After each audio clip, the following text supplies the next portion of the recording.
वादळी वारे, गारपीट व जोरदार पावसामुळे नुकसान झालेल्या शेतकऱ्यांसाठी रक्षाताई खडसे यांच्या सूचना। मुक्ताईनगर मतदारसंघात झालेल्या वादळी वारे, गारपीट व मुसळधार पावसामुळे नुकसान झालेल्या शेतकऱ्यांना तातडीने मदत मिळावी यासाठी रक्षा खडसे यांनी प्रशासनाला आवश्यक सूचना दिल्या आहेत। नुकसानग्रस्त भागांचे त्वरित पंचनामे करून शासनाकडे अहवाल सादर करण्याचे निर्देश देण्यात आले असून शेतकऱ्यांना योग्य ती मदत मिळवून देण्यासाठी प्रयत्न सुरू असल्याचे त्यांनी सांगितले। तसेच शेतकऱ्यांनी घाबरून जाता प्रशासनाशी संपर्क साधून आपल्या नुकसानीची माहिती द्यावी, असे आवाहनही त्यांनी केले आहे।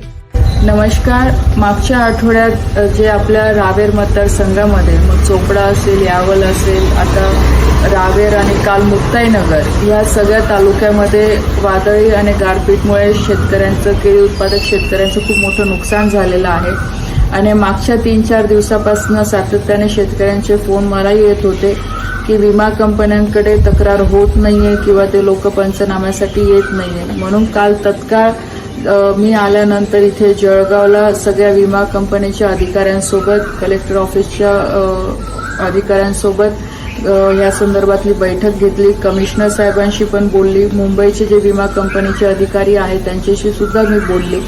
आणि ज्या काही अडचणी शेतकऱ्यांच्या होत्या की ज्यांचं ओव्हर इन्शुरन्स निघालेला आहे, तर ते ओव्हर इन्शुरन्सच्या नावाखाली बरेचसे शेतकऱ्यांचे क्षेत्रफळ हे कमी करण्यात आलेले आहे, जेव्हा की शेतकऱ्यांनी पूर्ण विमा भरलेला आहे। त्याच्यानंतर तक्रारी बऱ्याचशा घेतल्या जात नाहीये, बऱ्याचशा शेतकऱ्यांची नावं त्याच्यातनं वगळण्यात आलेलं आहे। तर या सगळ्या विषयावर काल चर्चा सविस्तर झालेली आहे। कमिशनर साहेबांनी पण विमा कंपनीच्या लोकांना आदेश दिलेला आहे, मी सुद्धा पत्र दिलेलं आहे की तत्काळ शेतकऱ्यांच्या ऑनलाईन या तक्रार घेतल्या गेल्या पाहिजे।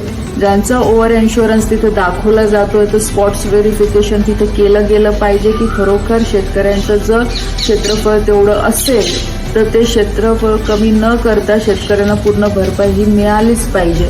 आणि ह्या संदर्भातला विषय मी आदरणीय मुख्यमंत्री देवेंद्रजी यांच्या कानावरही घातलेला आहे, कृषी मंत्र्यांना सुद्धा आपण कळवलेलं आहे, काल तसं पत्र सुद्धा देण्यात आलेलं आहे।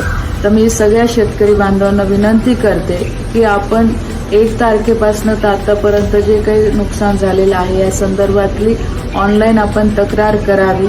ऑनलाईन तक्रार होत नसेल तर तालुका प्रतिनिधी जो विमा कंपनीचा अधिकारी आहे त्याच्यापर्यंत आपण ऑफलाईन ही तक्रार द्यावी, मी आपल्या सगळ्यांना अशी विनंती करते।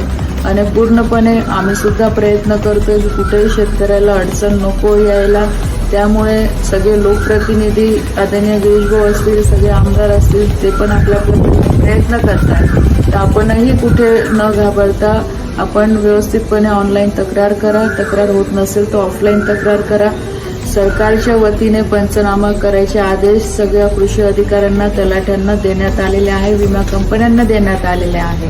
तर आपण योग्य पद्धतीने ती तक्रार करून या सगळ्या गोष्टींचा विषय आपण कसं पुढे घेऊन जाता येईल यासाठी नक्कीच मी प्रयत्न करेन। धन्यवाद। अशाच बातम्या पाहण्यासाठी आमच्या भगीरथ राजा 24 न्यूज चॅनलला सबस्क्राईब करा, शेअर करा।